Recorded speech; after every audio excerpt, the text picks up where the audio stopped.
케임브리지 유니버시티에 왔습니다. 로마와 바이킹 시대 때 둥글게 굽어 흐르는 캠강을 끼고 무역이 성행했던 캠브리지는 옥스포드 대학의 캐톨릭으로부터 핍박을 받게 당하자 몇몇 학자들이 곧 캠브리지로 이동해 오면서 대학이 자리 잡게 됩니다. 멀리 보이는 킹스 칼리지 건물과 캠강, 그리고 불밭에 속아 한가로이 아침 햇살을 즐기는 모습이 정말 환상이죠. 여기에 한가로이 노젓는 학생들의 모습도 환상이네요. 이 캠강을 따라 배를 타고 대학교 관광을 하면은 잘 보인다는데 이거는 패스. 캠브리지 대학은 6개의 대학으로 되어 있다는데 이미 존재하는 도시 위에 만들어진 대학이라 그런지 좁은 골목길로 이어져 있었습니다.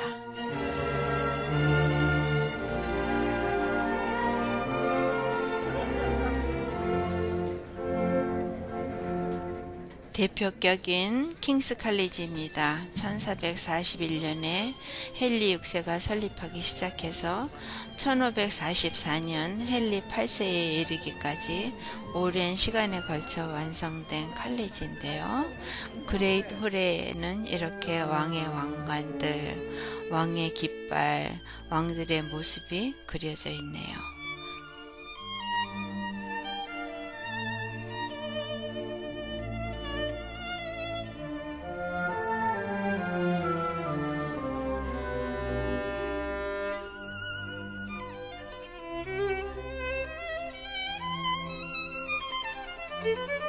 옆에 보이는 이 깁스 빌딩은 헨리 6세가 최초로 세운 건물이라네요. 이것을 시작점으로 점점 킹스 칼리지가 늘어났던 거죠.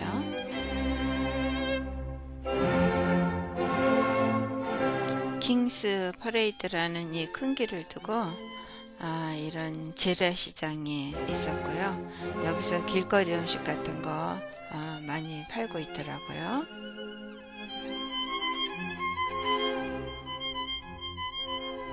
옆으로 조금 가면은 그랜드 아케이드, 즉 백화점몰이 여기 있네요. 이미 있던 도시 안에 대학이 하나 둘씩 들어왔다는 것이 실감났습니다. 또한 옥스포드에서 본 것처럼 그 가운앤타운이라는 말 있잖아요. 부르는 그 갈등이 있었겠구나, 그런 거를 미루어 짐작할 수 있었습니다. 분위기는 옥스포드보다 자전거를 타는 학생들이 많아서 그런지 훨씬 자유로워 보였어요. 여기에 그레이트 세인트 메리 처치, 즉 요거는 성경의 교회죠. 그 다음에 세인트 보돌프 처치, 이거는 캐톨릭 교회고요. 그 다음에 홀리 트리니티 처치, 이거는 복음주의 교회인데 이렇게 한 군데 같이 있었어요. 캠브리지답다, 그런 생각을 했습니다.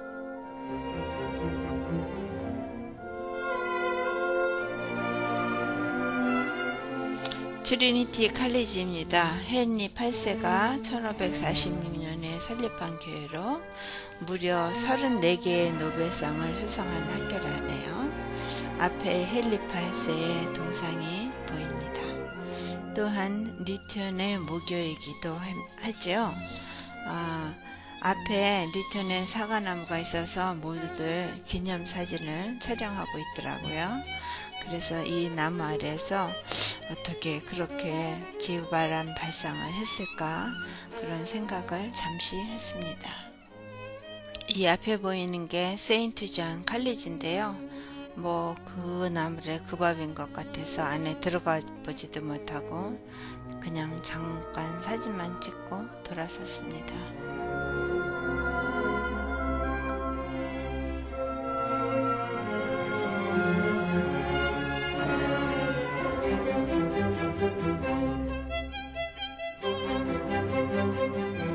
크라이스트 칼리지입니다. 하나님의 집, 즉 God's House라고 불리우는 이 대학은요, 1448년에 헨리 6세가 설립한 교회고요. 이 교회는 진화론을 발표한 다윈이 이곳 출신이라네요. 앞에 보이는 이 사진이 다윈의 사진입니다.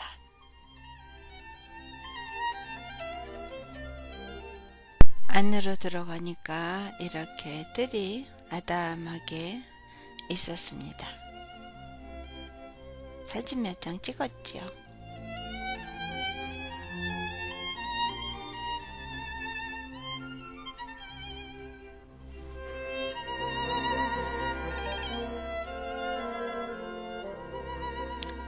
임마누엘 칼리지입니다.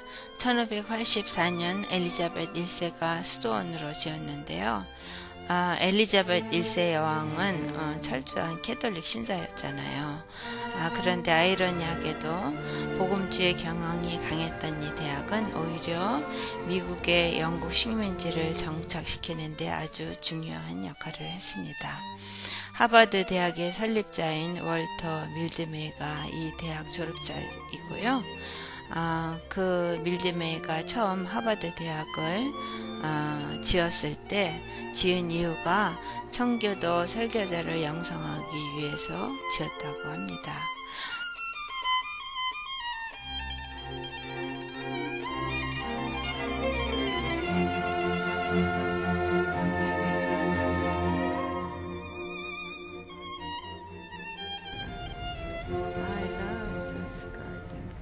여보야, 나도 한 장 찍어줘. 수도원으로 지어서 그런지 뒷정원이 너무 평화롭고 아름다웠고요. 오리도 있었고 떡도 있었고 어쩐지 몸과 마음이 깨끗해지는 느낌, 그런 느낌을 받았습니다. 다시 킹스 퍼레이드 쪽으로 나왔고요. 더 이글 펍이 보이네요. 캠브리지에서 제일 오래된 술집이라는데 이곳에서 술 마시다가 DNA 구조를 발견해냈다는군요. 코퍼스 크라이스트 칼리지는 캠브리지 마을 사람들이 설립한 유일한 대학입니다. 딴 대학은 다 왕이 했는데 흑사병에 대응해서 설립되었는데 도서관 앞에 코퍼스 클락, 즉 메뚜기 시계가 유명하다는데 지금은 수리 중이라서 볼 수는 없었습니다. 여기가 영국 종교개혁의 발상지입니다.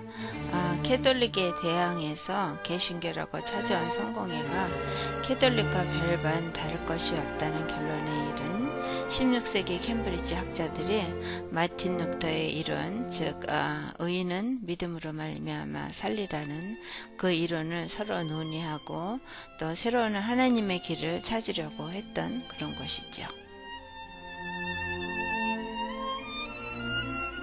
매스메티컬 브릿지는 어느 공학도가 뭣도 없이 이 다리를 만들었다가 얘기했는데 아무도 믿지도 않자 헐고 다시 만들었는데 두 번째는 성공하지 못해서 할 수 없이 못으로 해결했다는 재미있는 사연이 있는 다리입니다.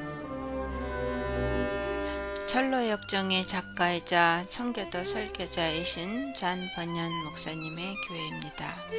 가난한 집안에서 태어난 그는 그 시절 영국 사람이라면 누구나 그랬듯이 1628년 11월 30일 세례를 받았다고 하네요. 16세가 되던 해에 사랑하는 어머니와 누이를 한꺼번에 잃게 되자 군에 입대하게 됩니다.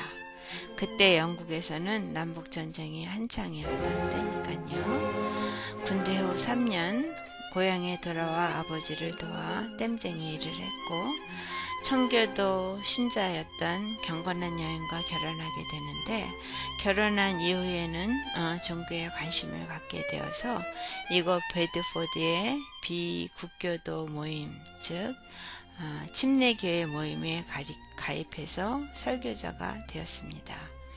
그의 결혼 생활이 그래 윤택하거나 아름답지만은 않았던 것은 그의 첫 딸 메리는 장님이었습니다. 오히려 딸의 고통이 하나님께로 가는 통로가 되었을까요? 청교도 신자가 된 번연은 예배를 드리기 위해서 이곳 베드포드에 헛간을 구입하고 목회를 했는데 침례교인이 허가 없이 목회를 한다는 말씀을 전한다는 이유로 12년간 감옥살이를 해야만 했습니다. 이 12년 동안 그는 철로 역정을 집필하는데 소설 형식으로 쉽게 쓰인 이 책은 성경 다음으로 많이 읽혀지는 책이 되어서 제2의 성경이라는 별칭을 얻게 됩니다. 1672년 면죄부 선언에 따라서 석방이 되는데 그 후에도 철로 역정 이외에 66권의 책을 저술했고 또 목회를 하던 중 1688년에 런던 여행 중에 병에 걸려서 59세의 나이를 일기로 세상을 떠나게 됩니다. 그는 저번에 본 것처럼 벤힐 필드에 묻혀져 있죠.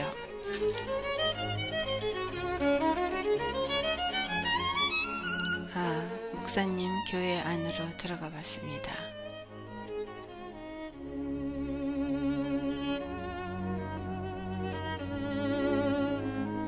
교회 안에는 양쪽으로 그의 책, 유명한 책 철로 역정과 또 그의 생애를 스테인글라스로 이렇게 표현해 놓았고요.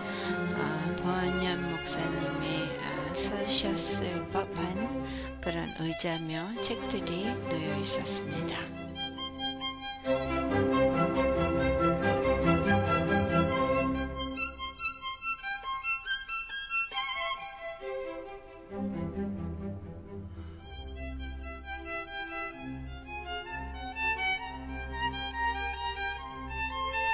밖으로 나왔더니 분위기에 맞춰주느라고 오늘따라 비가 촉촉히 내리네요.